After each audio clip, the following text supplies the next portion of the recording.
Welcome to TechNova Podcast. Okay, so India's space agency, ISRO, just hit a major milestone, their 100th successful rocket launch. 100 launches, that's incredible. Yeah, and it happened today, January 29th, 2025. Wow, what a way to kick off the year. So for this launch, ISRO sent up a new navigation satellite called NVS-02 on their GSLV F-15 rocket. But we're going to deep dive into what makes this launch so special and what it means for India's space program. Sounds good. Let's do it. Okay, so first things first, ISRO. They've been around for a while, and they've accomplished some seriously impressive stuff. Am I right? Oh, absolutely. They've launched 6 generations of rockets, put hundreds of satellites into orbit, and we're not just talking about any satellites. Right. They've got the Chandrayaan missions to the moon, the Mars Orbiter mission, even Aditya L1 to study the sun.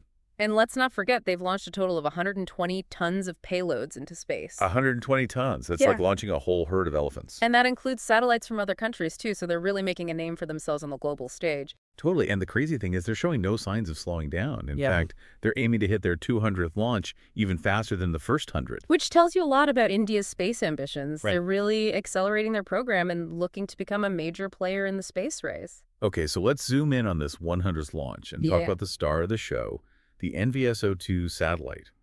What exactly is this satellite all about? Well, it's a second-generation navigation satellite, and its mission is to replace the older IRNSS-1E. Okay, so it's like a high-tech upgrade. Exactly, and it's a key part of India's own GPS system, NavIC, or navigation with Indian constellation. NavIC. I love that name. So catchy. But let's break down the tech behind NVS-02. I read that it carries navigation payloads operating on L1, L5, S, and C bands. Uh-huh. So what's the deal with those bands? Those bands represent different frequencies that the satellite uses to send and receive signals. Okay, so it's like having multiple communication channels. Exactly, and that's important for getting really accurate positioning data. So it's all about precision? Got it. But there's also something called a ranging payload. What's that all about? Ah, the ranging payload. It's like a really precise distance measurer. It sends signals to Earth, and by measuring how long those signals take to bounce back, it can calculate the distance between the satellite and the ground station very accurately. It's like a high-tech game of space ping pong. I like that analogy. So all this data from the different bands and the ranging payload helps NVS-02 do its job as part of NavIC. But why is having their own navigation system such a big deal for India? I mean, we've got GPS. What's the advantage of having NavIC? It's all about independence and strategic advantage. Imagine relying on another country for something as crucial as navigation data. That could be a vulnerability, especially in times of conflict or political tension. Right. So with NavIC, India has control over its own positioning and timing data. Exactly, which is essential for a whole range of applications, from national security to disaster management to even everyday things like using navigation apps on your phone. It's like having the keys to your own house instead of relying on a neighbor to let you in. But NavIC isn't just about defense, right? It has applications that affect everyone. Absolutely. NavIC can be used for things like precision agriculture, fleet management, and even helping emergency responders locate people in distress. Okay, so it's a really versatile system with a lot of potential. Very much so, and ISRO has big plans for the future of NavIC. But let's talk more about that after a quick break. Sounds good. We'll be right back with more on India's incredible space program and their journey to 100 and beyond.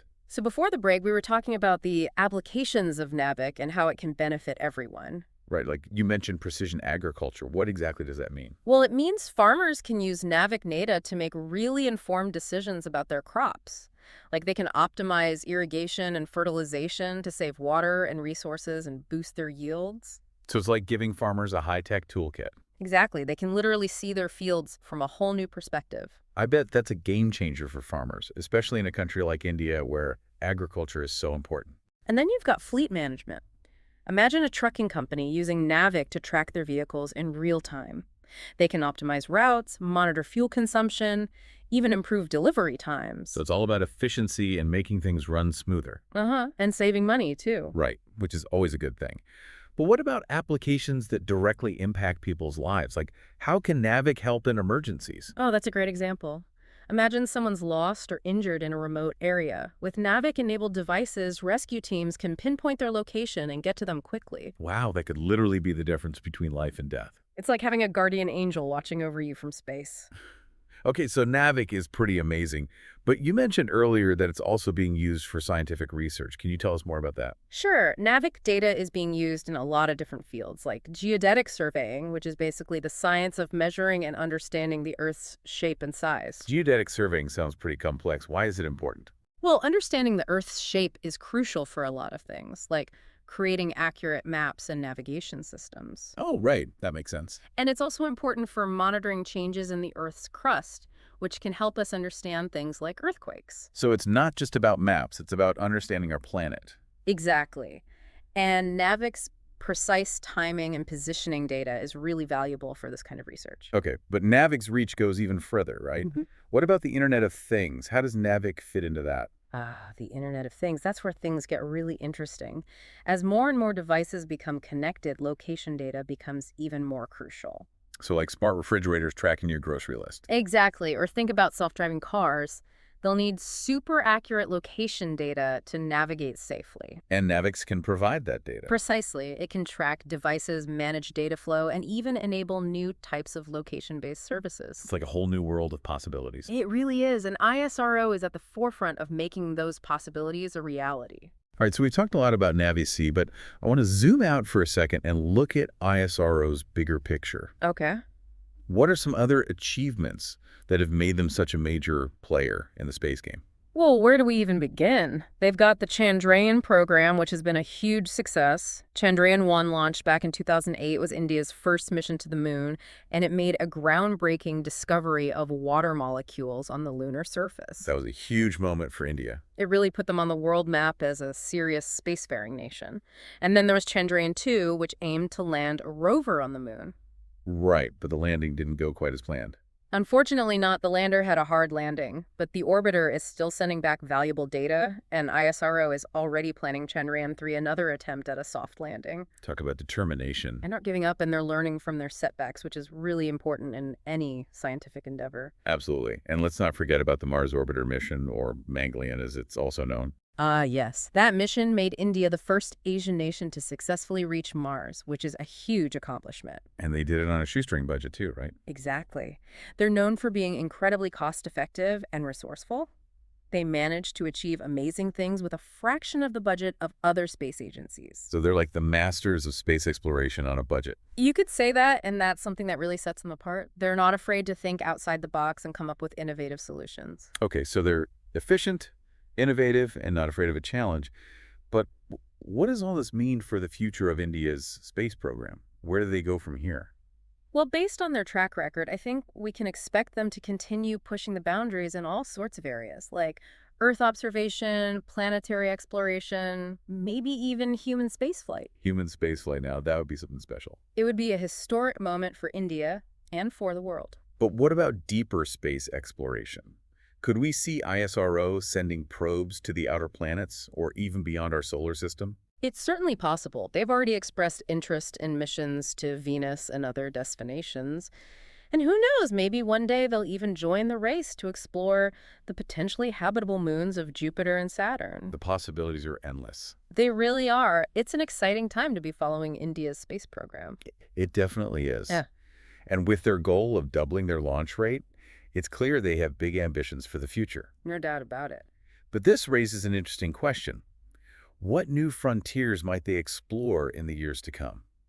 Will they become a major player in space tourism and, open up space travel to ordinary people? I mean, that would be pretty amazing. Right. Or will they maybe focus on deep space exploration, like sending probes to the outer planets? Or even beyond our solar system. Exactly. Oh. Or maybe they'll even start mining asteroids for valuable minerals. Oh, space mining now. That's a whole other frontier. Right. It's like something out of a sci-fi movie, but it could become a reality. It could, and with ISRO's track record, I wouldn't be surprised if they were leading the charge. So what do you think is next for ISRO? What's your prediction? Well, it's tough to say for sure, but I think it'll be a combination of all those things. They've shown that they're not afraid to dream big and tackle ambitious challenges. Right. And they're also very strategic in their approach. They focus on missions that align with national priorities and, have the potential to benefit society. Exactly. So whatever they do next, you can bet it'll be something that makes India proud and advances our understanding of the universe. Well said.